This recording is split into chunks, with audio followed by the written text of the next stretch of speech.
Ayun, welcome back to my channel mga idol. Ngayong araw mamimigay na naman tayo ng tulong para sa mga homeless. Bibigyan natin ng panglamang tiyan. So ngayon, hanapin muna natin si Tatay Danny para mabigyan ulit ng kaunting tulong.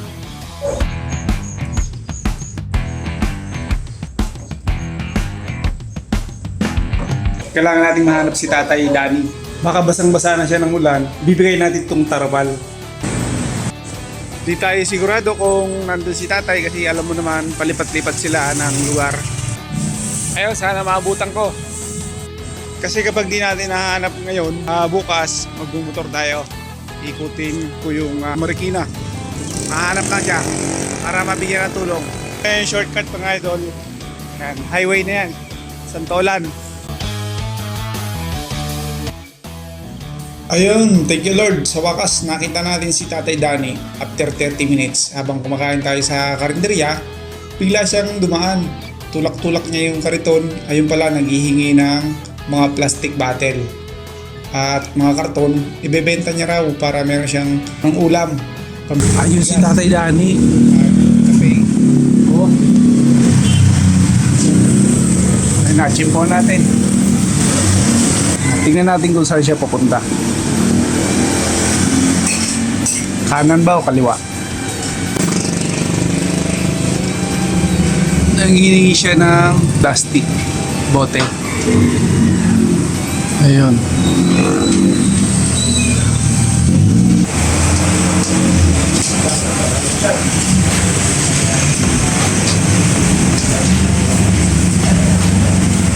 Ayun, kumaliwa siya. Sundan natin. Nawala si Tatay. Sundan natin, papunta yan doon sa kaliwa. Ayun, kaliwa.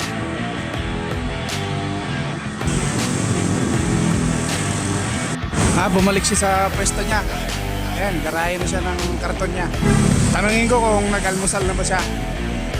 Tay, good morning. Nag-almusal ka na ba? Nag-ikot ka. Anong ginawa mo? Nangala kalis Tatay. Kapon, di ba? Pinapuputan. Oo. Us- Pinapuputan ako ng susul. Oo, Buti nakapagsaing ako bago umulan. usap muna tayo saglit. Oo, sige. Walang camera. May tatanong lang ako sa inyo, Tatay. Asan? Ayan o. Ay, yun o. Ginawa mo yan? Okay, maupo muna tayo.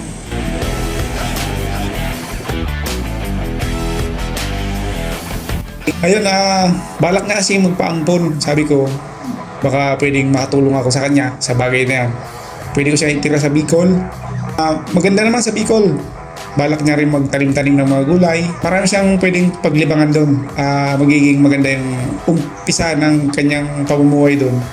Kung sakaling seryoso nga siya sa balak niya na magpaampon. Tayo na ampon mga idol.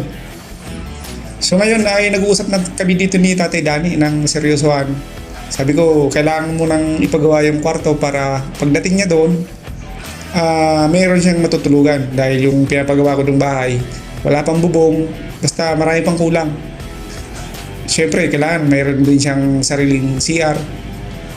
Bala ko kasi magpagawa doon ng pangalawang CR. So ito mga idol, maraming salamat. Pakishare na lang ng ating video para patuloy tayong tumulong sa mga kagaya ni Tatay.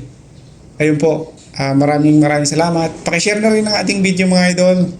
Thank you, thank you. Ayun, magandang araw. Pagpalain kayo ng Panginoon mga idol. Patuloy tayong magdasal para matupad natin yung mga pangarap sa pamilya natin. Ayun. Dahil the best si Lord mga idol. Thank you, thank you. Mabibenta pa ba yan?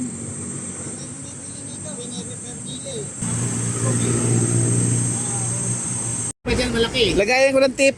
Sir, tama ito sir. Lagayan ng tip. Bigay mo sa kasama. May malaki pa daw. May masarap maglakad-lakad dito sa SM Marikina, LRT.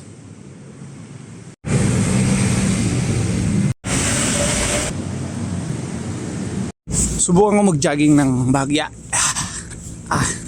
Yan. Thank you for watching.